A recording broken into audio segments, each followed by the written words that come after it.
क्या आप जानते हैं कि वर्ष का एक विशेष समय ऐसा भी होता है जब देवता सो जाते हैं और साधु संत एक ही स्थान पर ठहर जाते हैं। 4 महीने का यह पवित्र काल चातुर्मास कहलाता है।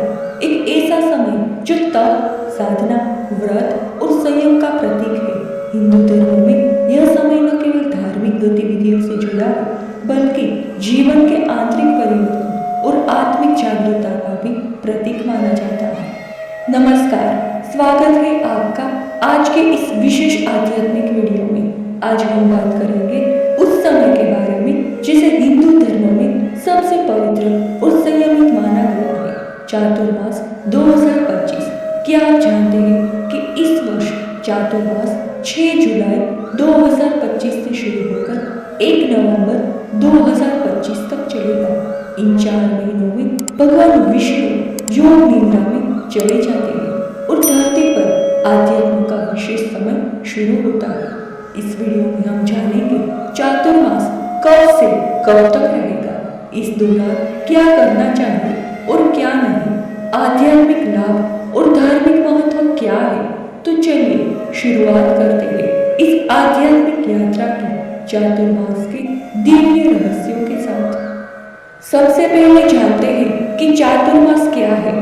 चातुर्मास का शाब्दिक अर्थ है 4 मास, यानी कि 4 महीने। यह समय हिंदू पंचांग के अनुसार आषाढ़ शुक्ल एकादशी से कार्तिक शुक्ल एकादशी तक होता है। पौराणिक मान्यता के अनुसार भगवान विष्णु इस अवधि में क्षीर सागर में योग निद्रा में चले जाते हैं। इसी समय को ध्यान, साधना और तप का समय माना जाता है।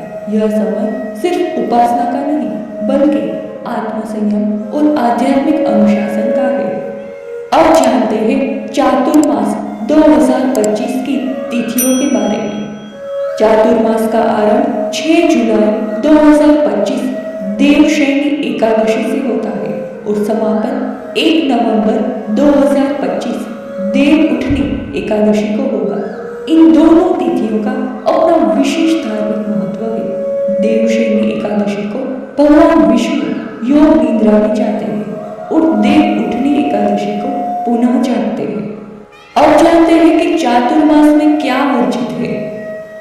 इस अवधि में कुछ नियमों का पालन आवश्यक होता है। मानसिक कार्य वर्जित होते हैं, जैसे कि विवाह, गृह प्रवेश, मुंडन, यज्ञोपवीत, भोजन संबंधी समय, प्याज, लहसुन, बैंगन, मांसाहार, शराब, दही, मूली का त्याग करें। सात्विक भोजन में यात्रा, अधिक बोलना, क्रोध, आलस्य और असत्य वचन से बचें।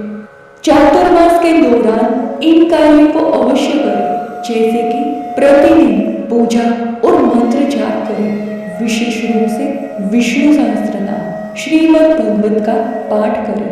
दान करें। अन्न, वस्त्र, जल और शिक्षा का दान श्रेष्ठ माना गया है। व्रत रखें, जैसे कि एकादशी व्रत, पूर्णिमा व्रत, श्रावण सोमवार। प्रभात फेरी और संकीर्तन करें। गांवों और मंदिरों में यह परंपरा प्रचलित है। तुलसी पूजा और दीप जलाना। चातुर्मास में तुलसी पूजन विशेष फलदायी होता है।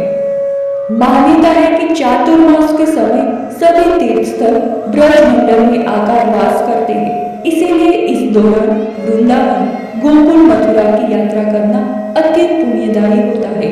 इन 4 महीनों में की गई साधना, जप, तप और सेवा 1000 गुना फल देती है। चातुर्मास का वैज्ञानिक और मानसिक लाभ।